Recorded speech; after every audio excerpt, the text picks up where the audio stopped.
नमस्कार दोस्तों, मैं एडवोकेट प्रतीक बुधवार आप सभी दर्शकों का अपने इस यूट्यूब मंच पर स्वागत करता हूं। कृपया करके चैनल को सब्सक्राइब करें, वीडियो अगर आपको अच्छा लगे इसे लाइक करें और शेयर करें। 31 मार्च को रामलीला मैदान में इंडिया गठबंधन की एक बहुत बड़ी रैली की गई थी। अरविंद केजरीवाल के गिरफ्तारी के विरोध में आम आदमी पार्टी ने इसका आयोजन किया था। राहुल गांधी ने इस रैली के अंदर अपने भाषण में एक बहुत महत्वपूर्ण बात का जिक्र किया है, जो कि सोचने पे मजबूर कर देती है कि अगर ये बात हकीकत है तो हर देश के नागरिक को सावधान हो जाना चाहिए, क्योंकि समय बाद में इस देश के नागरिकों को फिर नहीं मिलेगा। अभी समय है इस पर विचार करने का, बाद में इलेक्शनों के बाद में विचार करने का कोई फायदा नहीं है।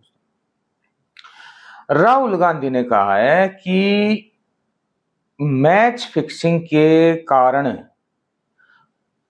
अगर भारतीय जनता पार्टी 370 से ज्यादा सीट ले आई तो वो संविधान को बदल देगी।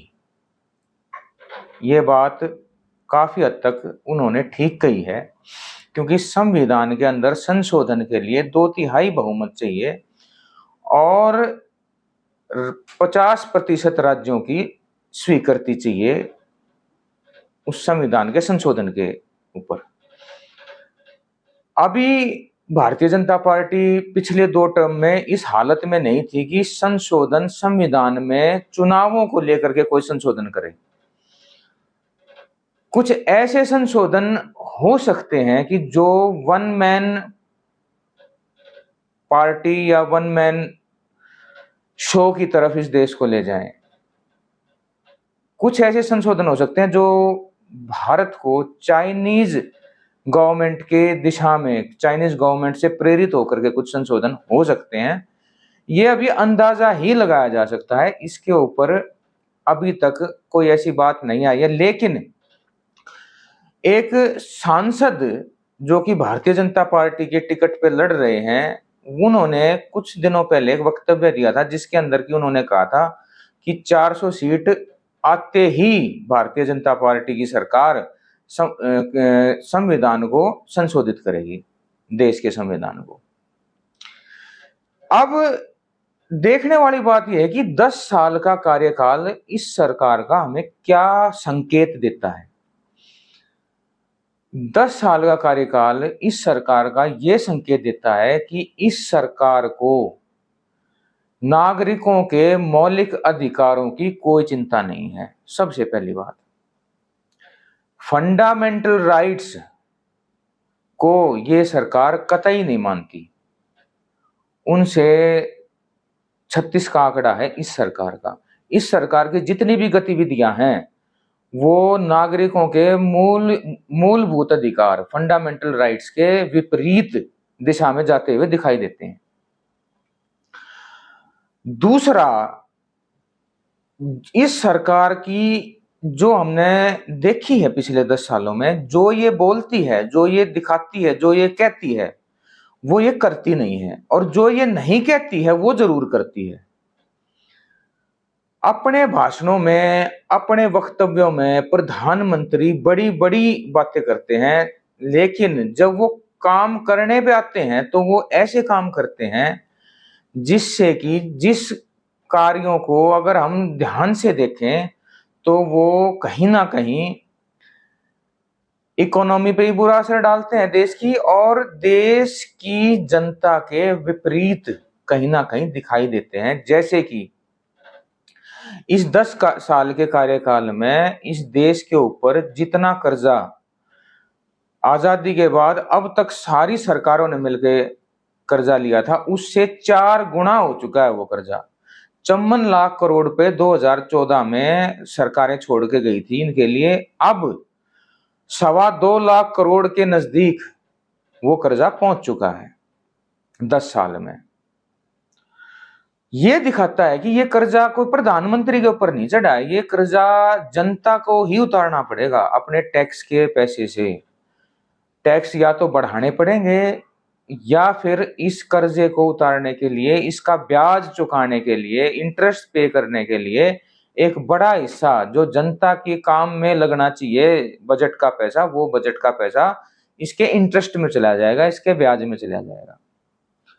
इतनी भारी अमाउंट का इन्होंने क्या काम किया है इस देश के अंदर, मुझे लगता नहीं है, दिखाई नहीं देता है दोस्तों कि कहीं इतना भारी बदलाव आ गया हो हमारे देश में कि कहीं ऐसा लगता हो कि इतना। बाकी जो इनकी नीतियां हैं, खास करके आर्थिक नीतियां, वो बड़े उद्योगपति जो कि 4-5 बड़े उद्योगपति हैं, उनको सशक्त कराने में, उसको मजबूत करने में ज्यादा लगी हुई है। अपनी सत्ता को बचाए रखने और मोनोपोली क्रिएट करने में कि एक ही पार्टी है जो हमेशा सत्ता में रहे, उस दिशा में ज्यादा काम करती हुई दिखाई देती हैं। लोकतंत्र में, संविधान की भावना में इस सरकार का कोई विश्वास मुझे दिखाई नहीं दिया इन 10 सालों में।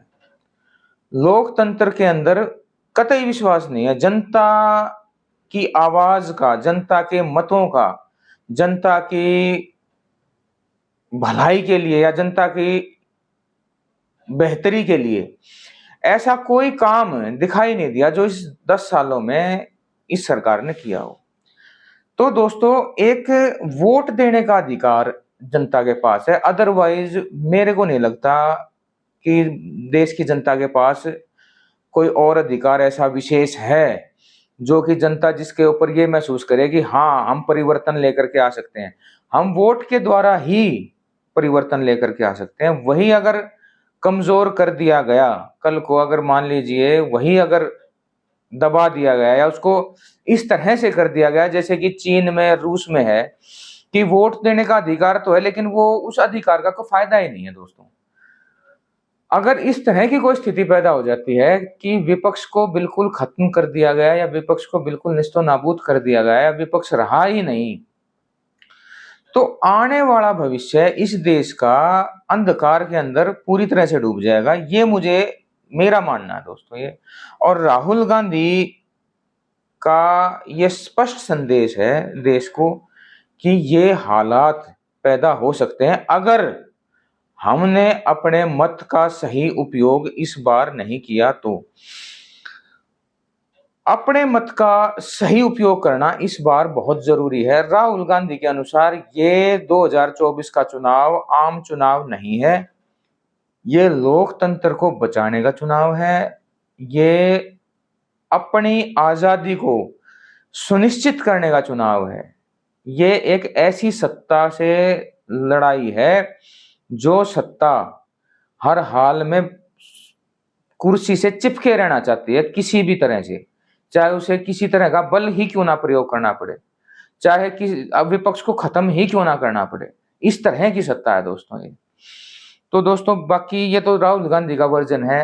आपका इस बारे में क्या मानना है, आपका इस बारे में क्या सोचना है, कृपया करके कमेंट में बताएं। कृपया करके अपनी राय जरूर शेयर करें। मैं आपसे इजाजत लेता हूं। नमस्कार, धन्यवाद।